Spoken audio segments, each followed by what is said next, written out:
All right. Hello, everyone. I hope you guys are doing well. Today, I will be presenting the Resilient Haitian Resort and Cultural Center. Um, okay, so just a little background. Haitian people, mainly, well, Haiti is mainly 95% black and 5% mixture of white and black called mulattoes. Um, of course, you know about the Taino people, who were there before Christopher Columbus came, and then our cultures mixed with the Taino people, and then the incoming slaves. A lot of Haitians came from Congo, Benin, and Nigeria. And then one of the major things us Haitians are known for is our independence in 1804. Now, going down to aesthetics and forms. So, while researching, I was looking at three aesthetics and forms, or three characteristics about Haitian architecture. And it was the gallery, which is the porch, the laku, which is the courtyard, and then the jade, which is the garden. These things are very important because it introduces community, and we're African, and we know community is very important, right? So I was looking at these three aspects of Haitian architecture and trying to see how I can use them in my project. Now, moving on to materials and sustainability. The picture on the left is a gingerbread house. It's mostly made out of wood. Um, and so you can find a lot of these types of houses in Haiti. It's very sustainable, meaning most of them withstand the 2010 earthquake. Although there were a lot of modern buildings like concrete and other materials around, but this architecture would stand like 70% of this type of architecture still stands in Haiti today, in comparison to all of the other types of construction that was done inside the country. And then there are also other types of materials that are used in Haiti, such as palm leaves, bamboo, straw, adobe, wood, corrugated metal roofing, and more.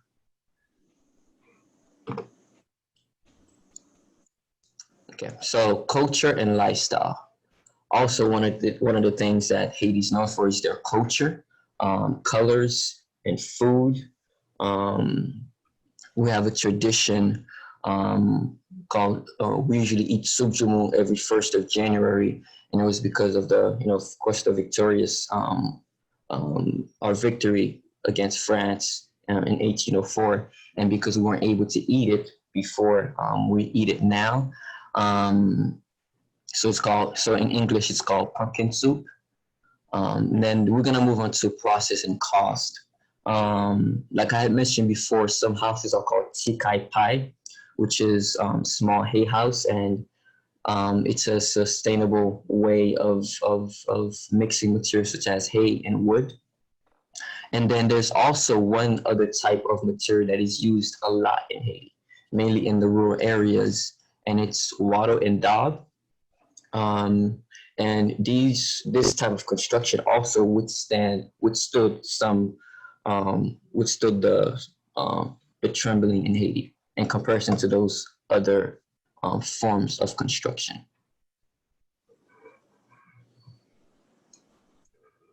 So, looking at the president studies traditional images, I was mainly looking at the gingerbread houses and colors.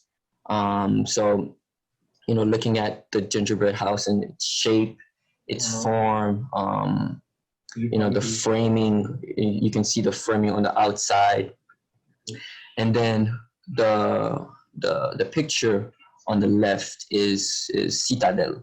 Now, citadel is a structure that was built by Henri Christophe. It was built by Henri Christophe after the victory of 1804. Henri Christophe felt that he needed to build something so he can keep Haiti protected, right? So he can stay resilient. We were resilient before. In 1804, we had to stay resilient throughout. So he built this, and it finished in 1820. But overall, for the main part, I mainly focused on gingerbread and colors and how to use colors and stuff like that. And then Citadel came after. I got inspired by Citadel after, and I'll explain why. So precedent studies, modern. I was also looking at on the left we have the school that HOK is building in Haiti. One of the reasons why I picked it was because of its aesthetic. You see, like the courtyard and the kids are playing around, and so I was going for that look, especially with the facade on the left. So that main facade with the wood and stuff like that, and plus sustainability with the green. In the middle we have a school. I'm not sure where specifically that school is. It's a proposed project. It was a proposed project in Haiti. I'm not sure if it's built or anything like that. But the reason why I was looking at it was because of the second floor. It reminded me of regular gingerbread architecture, but instead of a closed space, it was an open space, and you could see the breezeways, and you can see how the wind affected the structure of the building. Now, to the right, we have a house by Albert Mangonez. Well, that's his name wrong. Mangonez. So he's a architect in Haiti. Well, he was an architect in Haiti, one of probably the most prolific architect in Haiti. He also did the known structure or the known sculpture that is Le Nègre Mahon. And one of his characteristics in his architecture was nature. Before he wanted to become an architect, he was very interested in agriculture. And he wanted to study agriculture in Haiti. But he moved towards architecture, and you can still see that inspiration in his architecture. You can see the plants and everything like that, the sunlight and the sustainability. So moving on to process. I was, like I said before, I was analyzing the three characteristics of Haitian architecture, which is laku, galerie, and jardin, courtyard, porch, and garden. And I was really trying to find a concept and try to establish an architecture that people can use and that is beneficial for the country. And one of the first ideas that I got was the jardin. I was thinking about how, in a garden you plant something and then the thing grows. I was thinking in addition to planting a physical plant, we could also plant ourselves, right? If you look at Haiti, for example, one of the things that is lacking in the moment is proper education and proper knowledge of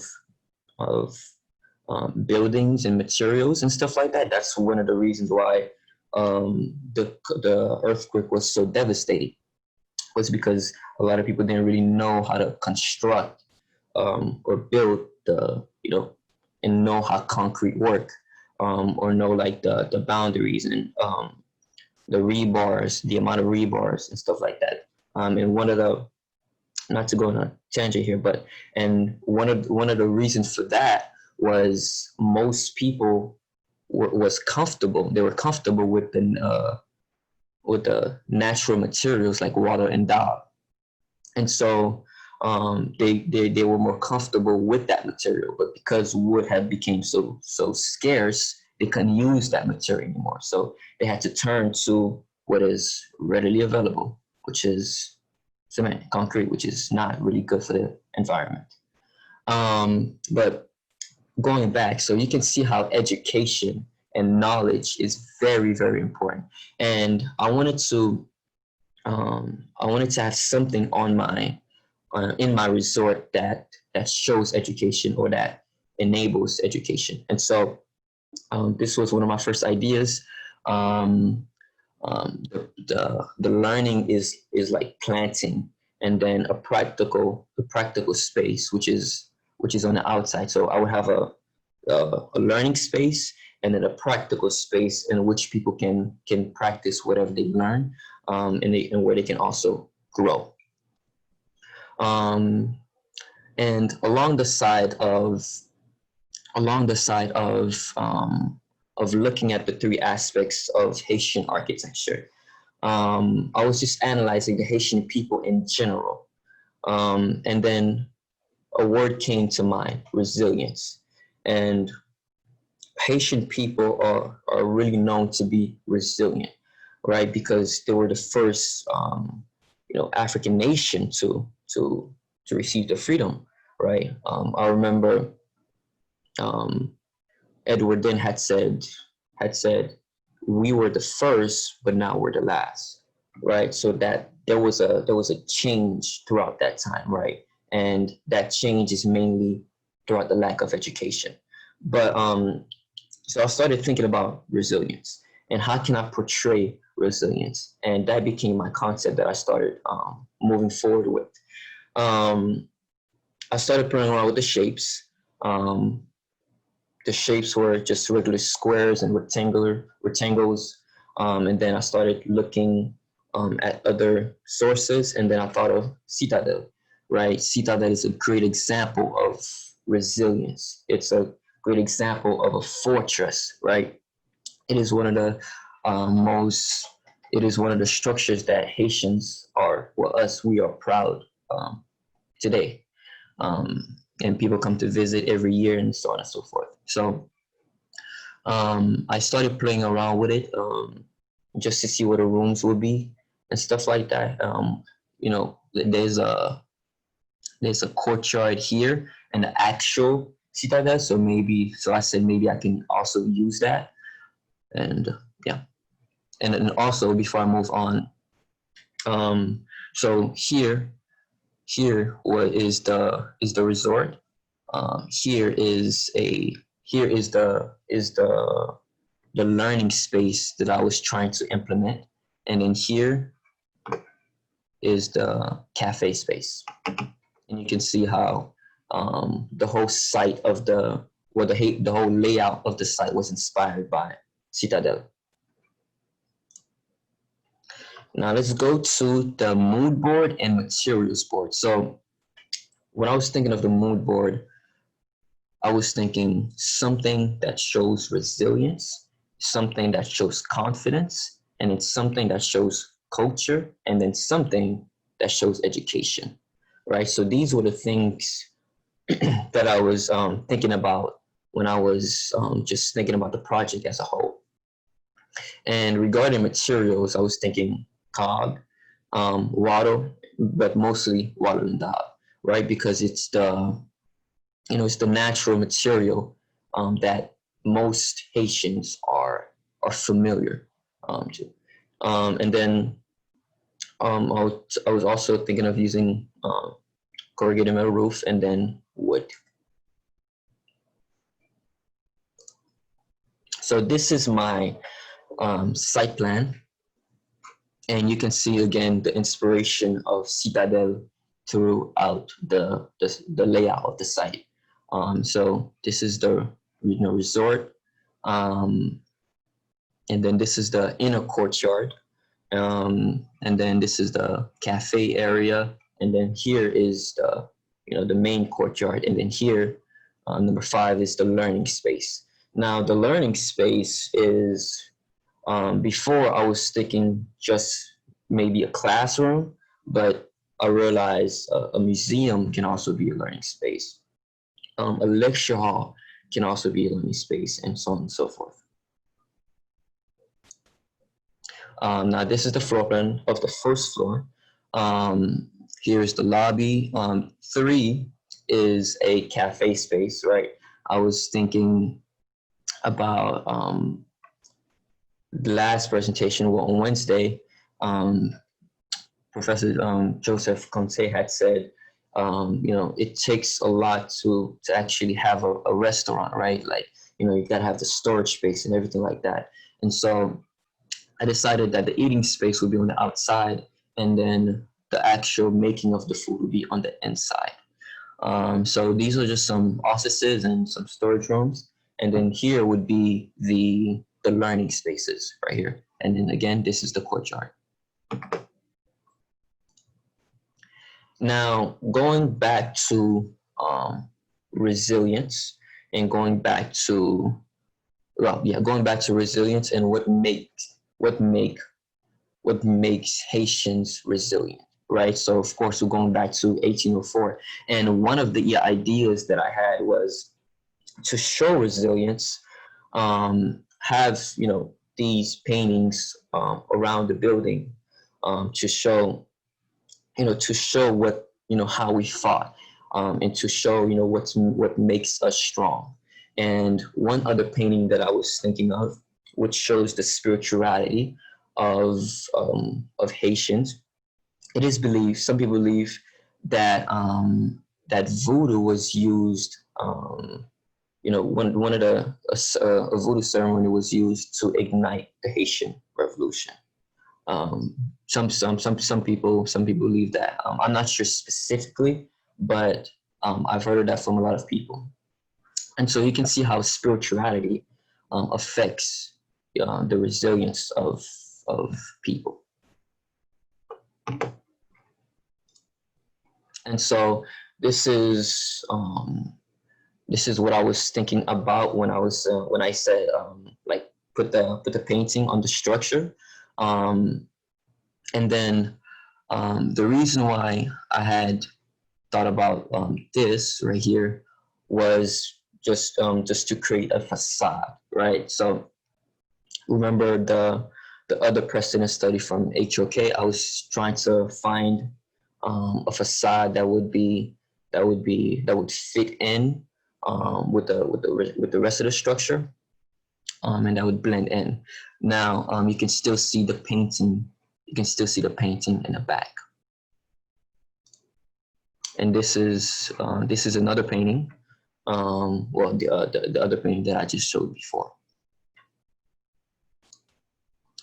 Now this is the main courtyard space for the resort.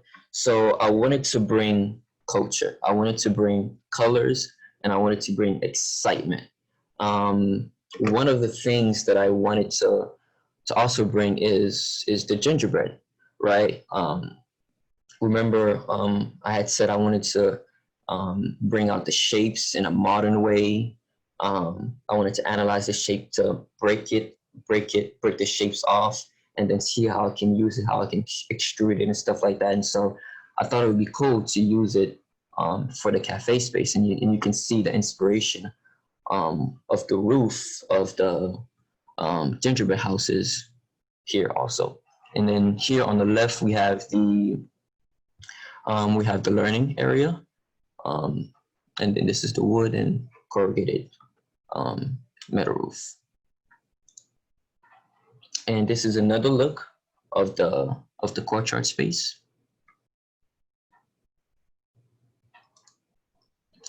Now this is, I wanted to include this because I remember I saw a project some time ago where the architect included a painting on the roof. It was a flea market, and on the roof of the structure. And so I wanted to do that also, just to show more of the resilience, more of the resilient side of Haitians. This is one of the guest rooms. One of the things that I would like to point out here is that these structures, you can see them all around, right? So the the resilience part, I, um, I wanted to show it all around. Like it was gonna be like all around the building. That was one of that was one of the first ideas that I had, was just to have these columns all around the structure to really make it look strong. You know, it would be, to make it look like a fortress, like an actual fortress, right? So you can see how, the same thing here can be seen all around. And and um and when I was speaking to one of my friends, she had pointed out that it should not only be a structural thing, but but something that can be used in other ways. And then I was thinking maybe it could be the gallery for the rooms. And you can also see here, how the gallery is also portrayed here, because the person can go out of the room, right, and just look at the courtyard. And then this is the open space right here. So what's next? While analyzing how I've been thinking about the project, one of my main goals was to portray sustainability and efficiency, right? I had sent, well, me and Mari had spoken a while back, um, and I had said, if Haiti is in a state where if we're gonna build anything, it ought to be efficient, right? It ought to be sustainable, um, and it ought to be easy to be built, right? Of course, we Haitians like to be flamboyant, so of course we're gonna show up and show out our culture, right? And so I was thinking about these different things, and how and how these buildings can be sustainable. So I was just looking at, how can a water bottle, for example, can be used as a building material, right? We see a lot of what Google shows us of Haiti, right? All of these things on the floor and stuff like that. That's what Google shows us, right? So we see all of that, right? But what can we do about it, right? Um, and then on the right, I was thinking something modular. Maybe 5 years down the line, for example, maybe it can be a code. Maybe there can be a code in which, you have to use something, a sustainable material, or something that's on the ground, and formulate something out of it, or for it to be really efficient. So hopefully that's the goal. Hopefully that's what the future is for Haiti. And that's what I would like to see how, or that's what I would like to partake in. Let me say that. And then, well, we're at the end here. And then my testimonial is, thank you, CPDI. Thank you specifically for Modely, for asking me to be a part of this. I didn't know what it was going to be about, but I got to learn about my culture, the identity about my country, and the identity about my people through architecture and history. And so I would just like to congratulate my interns. Well, not my intern, but like, my peers, on the work that they have been doing. And of course, thank you to the professors who have been challenging, this profession that is architecture, and how, you know, predominantly white it is, right? And so we all know this, and it's gonna be a tough road forward, but like Marali has said, and like the other professors have said before, she paved the way for us to get on this platform and to do the things that we're doing, and for it not to be in only in Africa, but for the diasporas also, including Haiti, right? And that's why I have the opportunity, and that's why me and Ruta have the opportunity right now to research about these things and to know more about our culture and to know more about our architecture. And I would like to thank Ruta. She helped me a lot with this project also. And this is about it. Thank you, everyone.